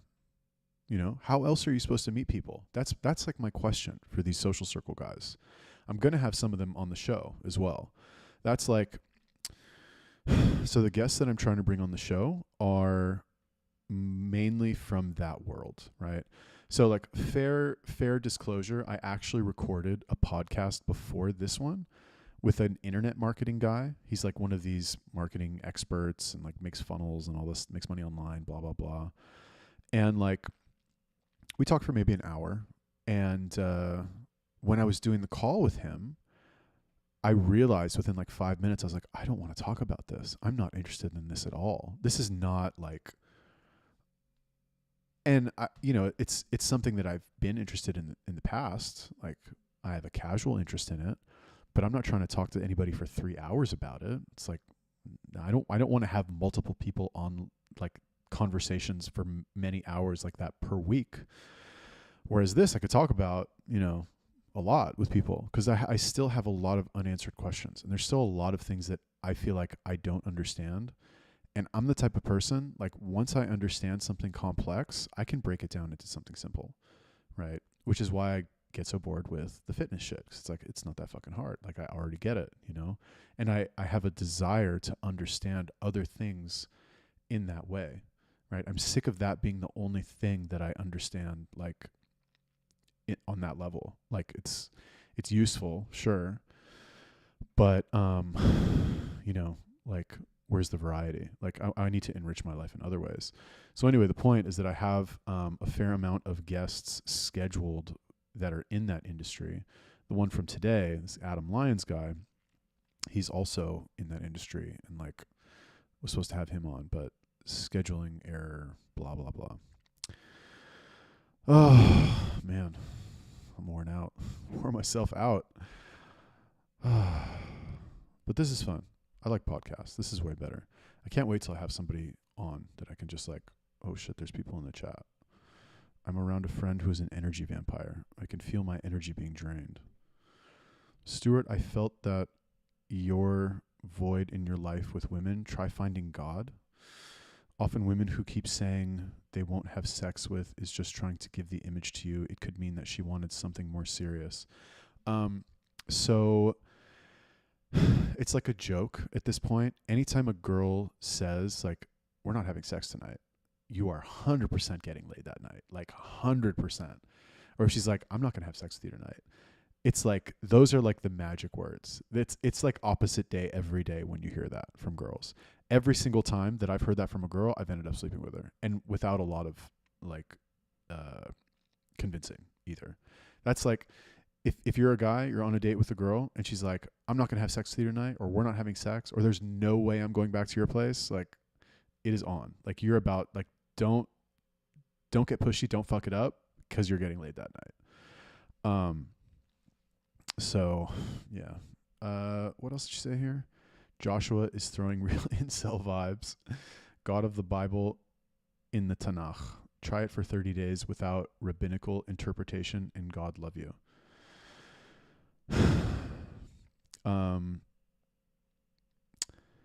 You go on poll, don't you, Joshua George? Tell me the truth. Are you on Gab? You go on poll every day? I'd like to know. I wouldn't be surprised. Not that like, so I see the advantage to living a religious life. Like I see the benefit. I do feel like the Bible has a lot of wisdom that has been distilled over the years. Like they've kept the good stuff kind of thing. And if you live your life in that way, there's a very good chance that you will have a high level of satisfaction in many areas of your life. However, does that mean it's the best way? No, I don't think it's the best way. And I think that if you are capable of analyzing other potential solutions for different areas of your life and choosing specific solutions and executing those solutions to get the result that the experts have, that they tell you you'll have if you actually take the action, I think that's the way to go. You know, I'm not saying like don't listen to anything in the Bible or the Tanakh or the fucking Talmud or like whatever you want to study, but I'm just not trying to do that. I'm trying to like, you know, I'm trying not to use profanity. I'm trying to have a lot of variety in my dating life. So the Bible doesn't really talk about that. The Bible is pretty much like get married, have a bunch of kids, and that's like, and you know, I don't know, praise God, right? It's like kind of what it is. Um, maybe when I'm older and married, but probably not. Like my dream situation, and I was telling this girl this last night, or I tried to like start telling it, but she like had a bunch of questions. I was like, I would love to have a girl who also likes girls, and we could go out together and look for girls to pick up together. You know what I mean? And then that way, because that's like a thing. That's like the evolution of, or that was the evolution of like pickup, was like it went from being able to like sleep with one girl to having multiple partners at once. So if you like, if I was able to, I'm not anti-relationship, because it all depends on how you define relationship. People have a very one-dimensional view of what a romantic relationship is. It's like, I'm with you, you're with me, we don't sleep with other people, we're committed to each other, and there's no sexual variety at all, which I think is one of the main things that leads to a lot of problems in relationships, is because that shit gets old. It doesn't matter, like, you know, how much you like the other person. One of the two of you is going to eventually, over the course of however long, be attracted to somebody else and think to yourself, well, this person is better than my current mate in this way. I feel like I'm missing out. And if you're not able to satisfy that need, that causes problems, and then, you know, shit starts to deteriorate. But, and this is why I kind of like the whole poly thing that's going on right now. If you're like, if you are able to date other people, or if you have what's called like a primary partner and you sleep with other people together, I think that's definitely the way to go. If you can negotiate that, you know, and it not necessarily if you can negotiate it, but like if you find somebody who's open to that. It's just a matter of like, where are these people? You know, I don't meet a lot of them. I mean, to be fair, it doesn't come up a lot in like daily conversation. But you know, I feel like it's not super common in Minneapolis. I have noticed it quite a bit. There's a big like queer scene here. It's not even a gay scene. It's like queer. It's like, well, I don't know, what do people say these days? I'm neurodivergent. Is that even like a sexual thing? I don't even know anymore. Like, I don't keep up to date on all the different genders or pronouns. Is neurodivergent even a gender? I don't even know. Oh man. Yeah, I don't know about the whole like I was going to say the whole incel thing. Like, to be fair, you know, incels do have a valid gripe, I believe. Like, I remember when I first discovered the red pill stuff, like that shit took me out of the game for like 3 years. Like, no joke. Like, so I just come back to America from Germany. I was dating this German girl that I met in Australia, whatever. Anyway, we like finally broke up, came back to America, finally got out of a relationship, and I started, you know, dating all these girls. And I met one at my cousin's birthday party who was like super hot, and like we hit it off right away.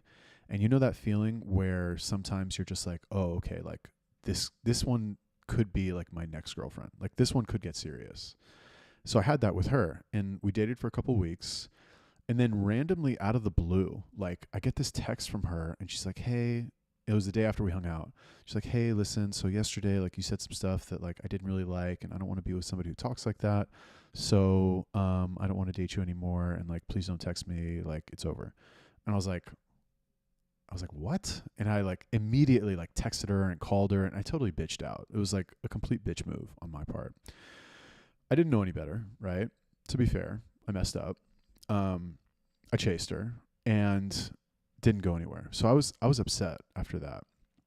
And I Googled how to pass a shit test, because I was like, okay, that was a shit test. I mean, to be fair, like she didn't want to see me anymore. It's more complicated than that, but like one could argue that it was a shit test, right? To see if I would bitch out, which I did. So I Googled how to pass a shit test, and I found the red pill Reddit community, and like jumped down the rabbit hole, and I was like, oh my God, like the fairy tale soulmate stuff like isn't true. It's actually not true. Like women are, and this is what I was thinking at the time. Um, I don't necessarily like, I don't have a negative view of this anymore. But at the time I was thinking like women are opportunistic, like they'll always cheat on you, they'll never be loyal, and there's no point in ever dating any of them because the best that you could hope for is just like a very temporary, short term, um, good time, I guess. Because if like a higher value biological male comes along, they'll just go, try to fucking get his seed to be impregnated with high quality babies or something like that. So that's what I thought. And I was like, and that's maybe a very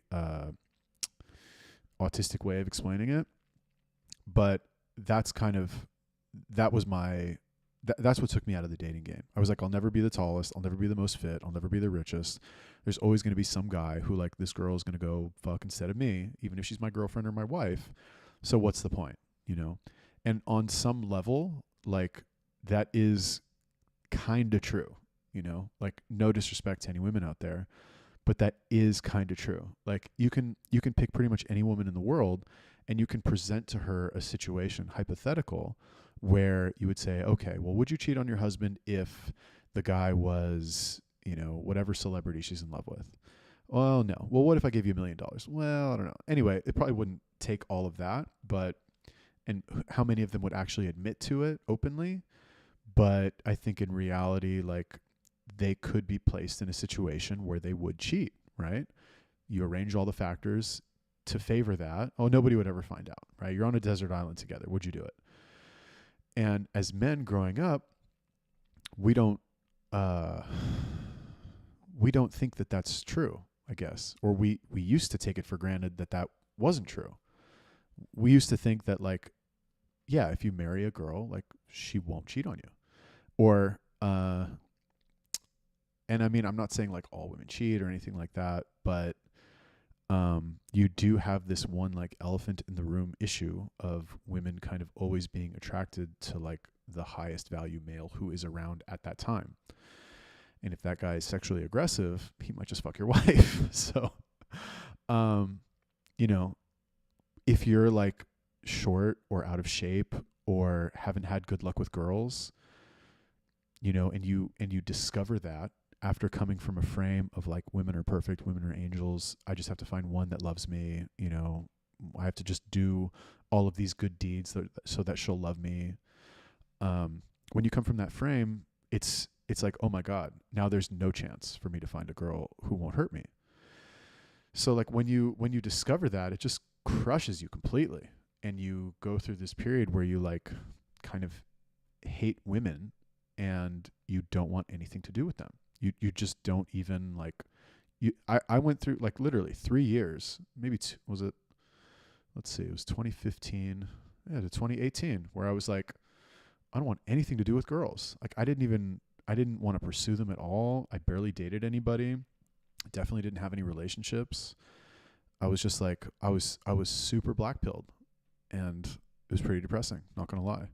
I mean, occasionally I would like sleep with a girl if it like fell into my lap and I didn't have to do any work.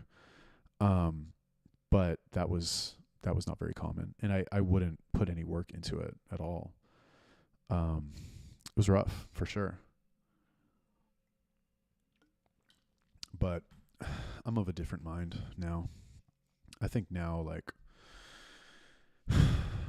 you got to try to be well, number one, like from a dating aspect, I've seen a lot of really like good looking guys with money and even charm who are just fucking terrible with girls, like awful. And I've seen a lot of like very unattractive, fat, broke dudes crush with girls. And not only that, like I've seen girls like leave the hot guys for the like ugly ones, not like once or twice. I've had fucking unattractive, short, ugly dudes pull girls off of me. It is what it is, it happens. So number one, like don't underestimate the power of good game. I'm not saying like looks and money don't matter. Of course they do. But, Don't think that like all is lost just because you didn't win the genetic lottery. And there's always, see, this is why, like, if you want to talk about, if I were to recommend a like dating coach to listen to, I would say, and you're like a total beginner, like you're clueless kind of, or let's say you've been in it for a while and you're just like struggling, I would say go with Todd V. Like Todd V is probably, he's one of the best, I would say, for sure, because he's so clear. He's like, so he's got a lot of experience, but he's kind of like, you can tell he understands people with autism because he just explains shit so logically where you can't not understand it, right? And it's like, so he's got this program called The System, which I have because I enrolled for his like remote coaching once upon a time. Don't know that I got the value out of the remote coaching. It was okay, but like I kept moving around and like kept stopping and starting the coaching, which I signed up for it right before COVID started.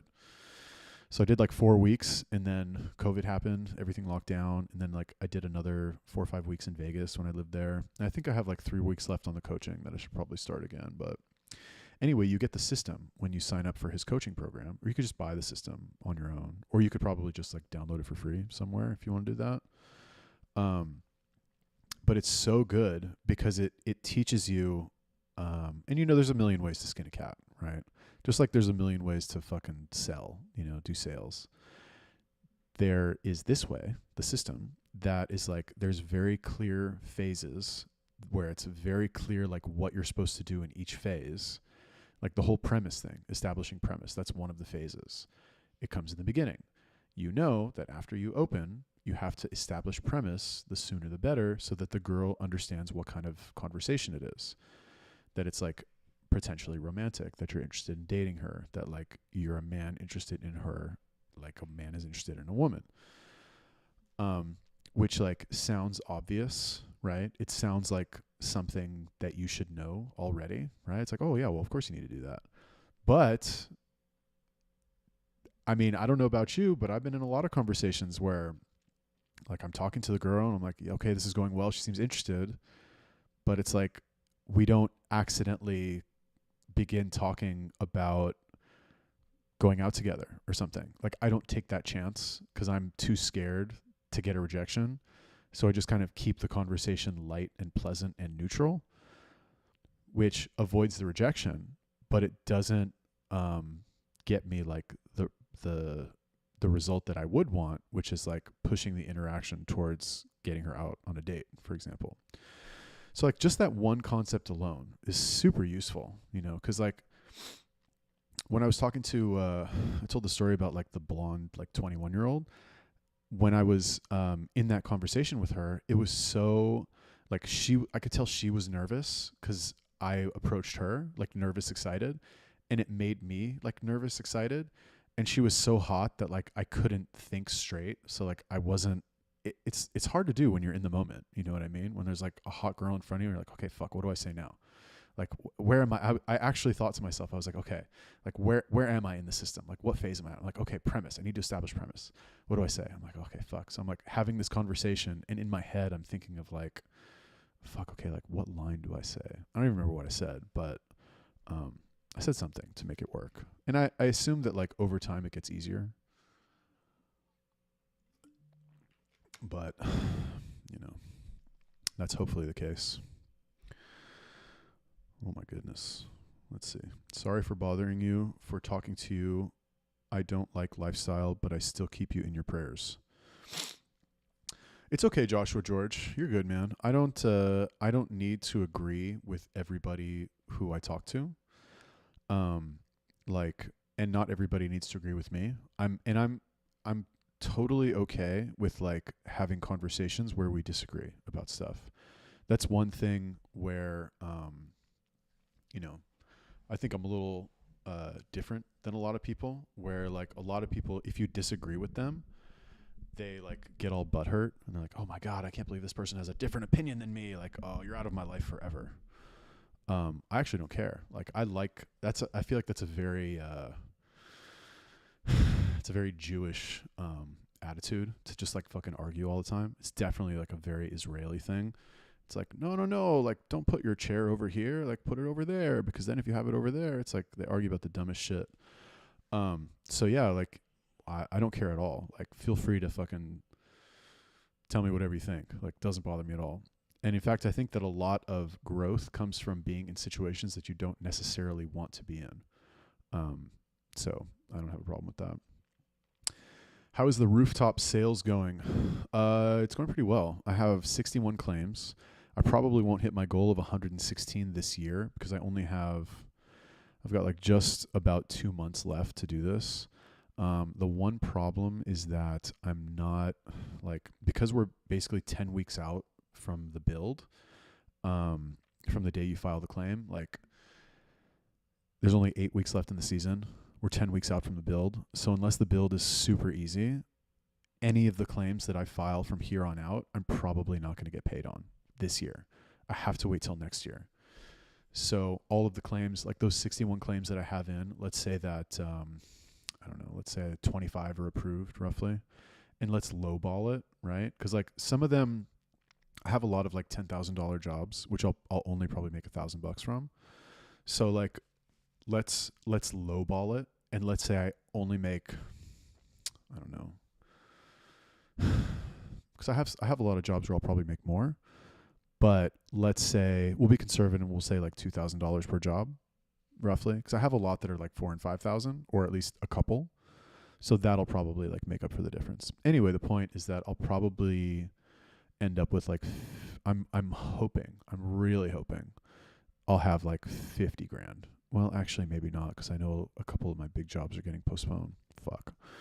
Anyway, I really hope in like November, or like, you know, because it takes a little time to get paid out. I'm really hoping by like mid-December, I have like at least like 30, 40 grand from this shit. Like, because I'm fucking have the draw also that I've been taking.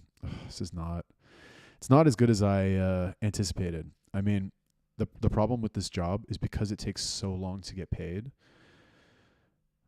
You know, I thought I was going to make 100 grand this summer, you know, and eventually I probably will earn 100 grand from all the jobs that I've filed or that I will file this year, but I'm not going to get it in December. You know, I'll get like maybe 30 now, and over the course of next year, maybe I'll get the other 70, but, it's not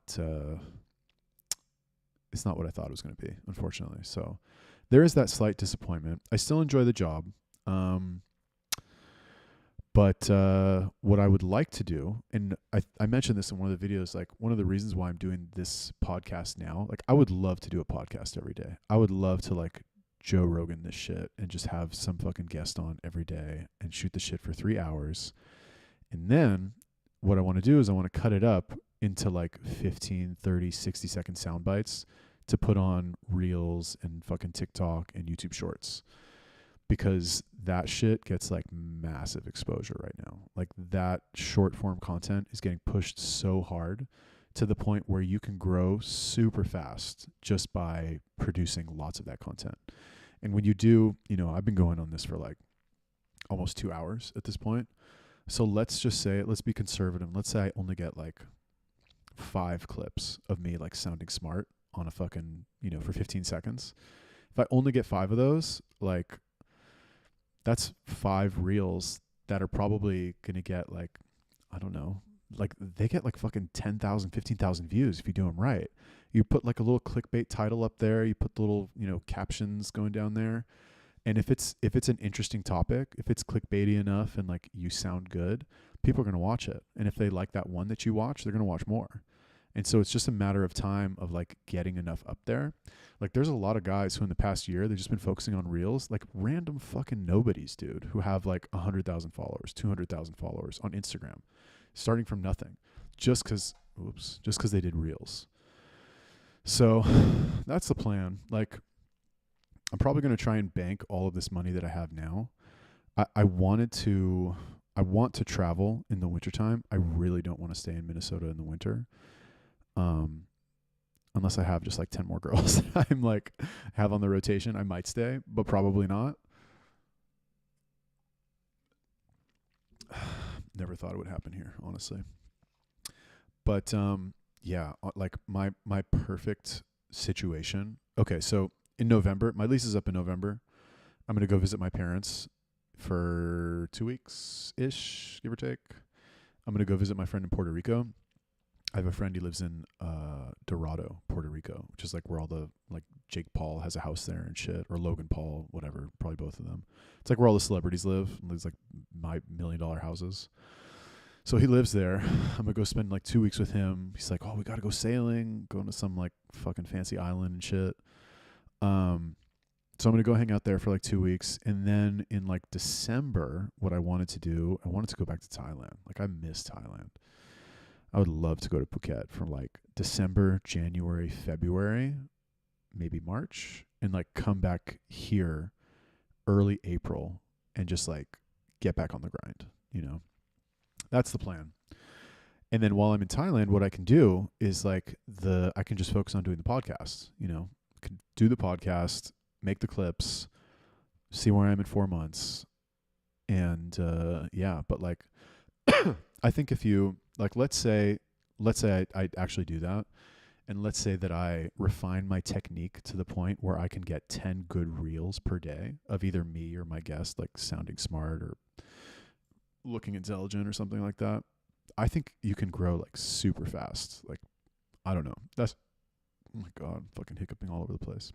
That's my theory. That's my goal. And plus I get to live in Thailand for 3-4 months, like in peak season. Doing Muay Thai. Oh my God. Going to the beach every day. God, I miss that shit so much. Well, we'll see. Worst case scenario, I'll just move back in with my parents.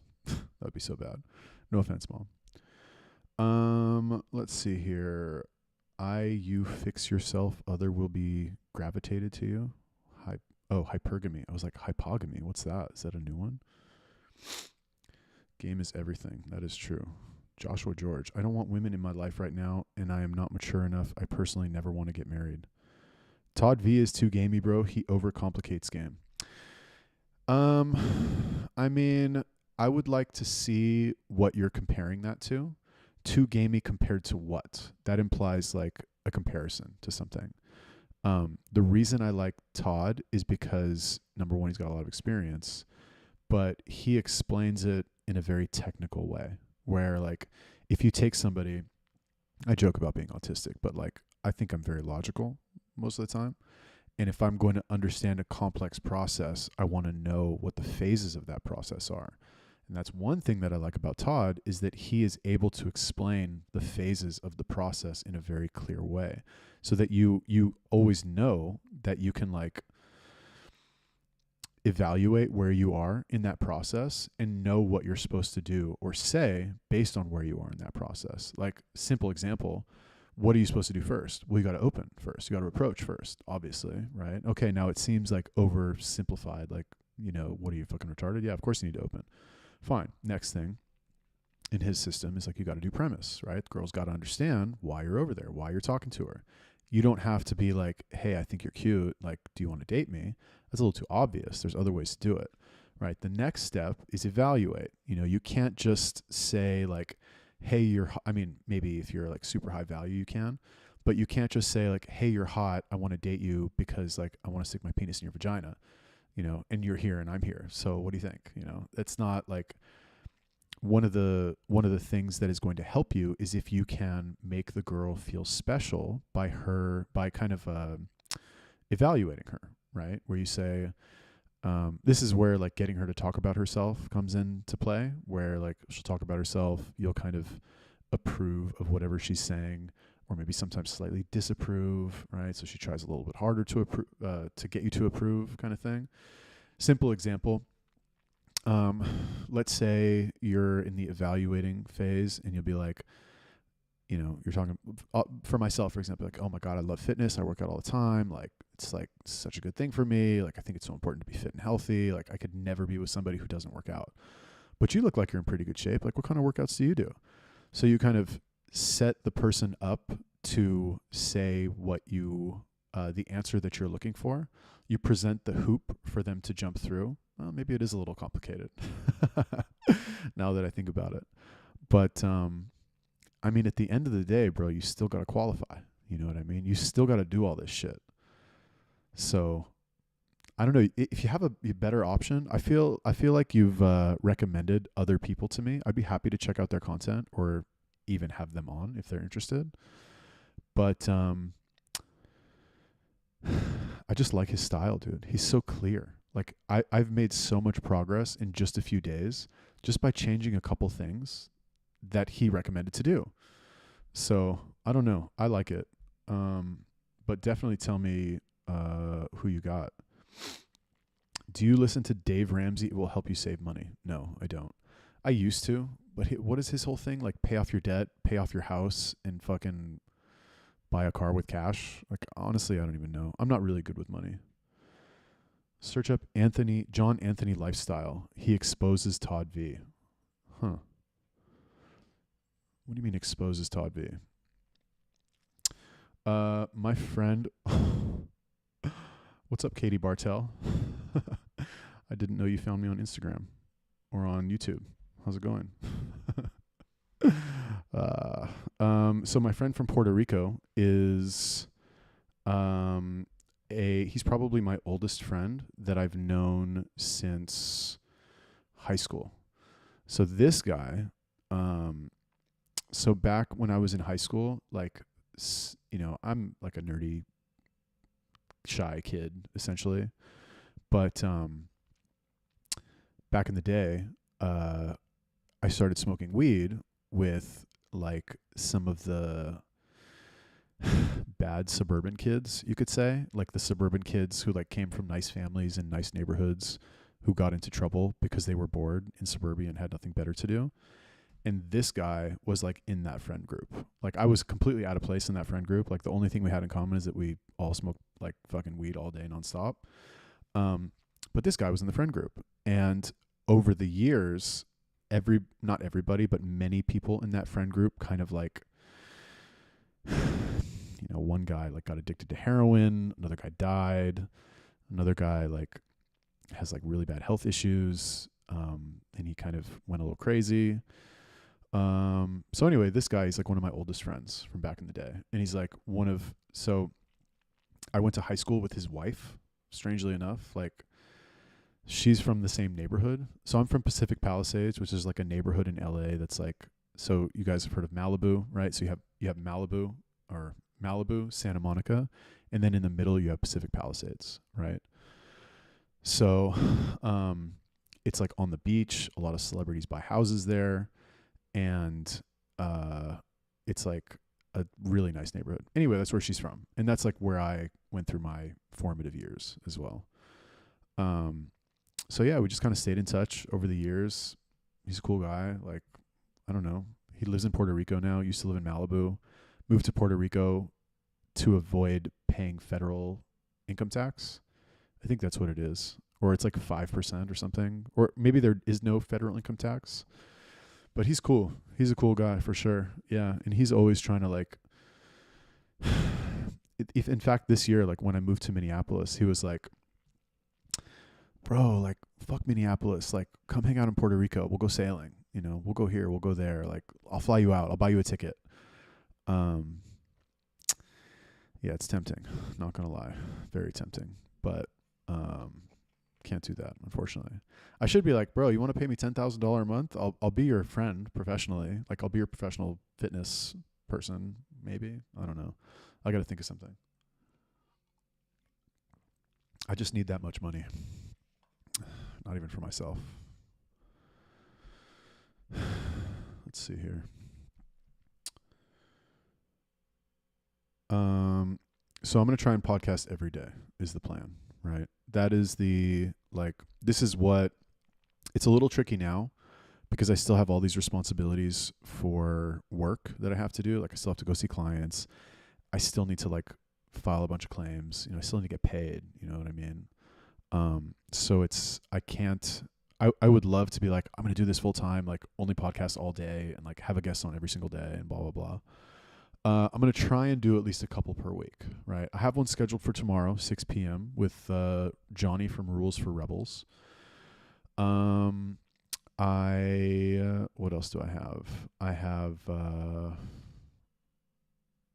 guess that's it. Well, I have a bunch of people who are interested, and I just need to schedule them. I have Adam Lyons also. That's going to be a good one. I'm a little nervous about that one, honestly, because he's like old school guy, like very good at this whole thing. He's got a bunch of businesses, super accomplished, and like this will be a video. Like the whole video will be posted on the channel. It's not only going to be a live. I just happened to do a live now, just because like I was like, well, fuck it, I might as well make it live anyway. You know, fuck it. Yeah, but that's pretty much it. And in fact, what is this, like 2 hours? I think I'm gonna cash it out right now. What time are we at here? What does it say? An hour and 54 minutes. Yeah, I'm gonna be done. Anyway, thank you for watching or listening to my first podcast. It was a pleasure. Hopefully, or tomorrow, I will have a guest on, Johnny from A Rules for Rebels, an old homie of mine from Steam It. And he's got a YouTube channel as well. We're going to talk about some shit. So, yeah, see you next time. Peace.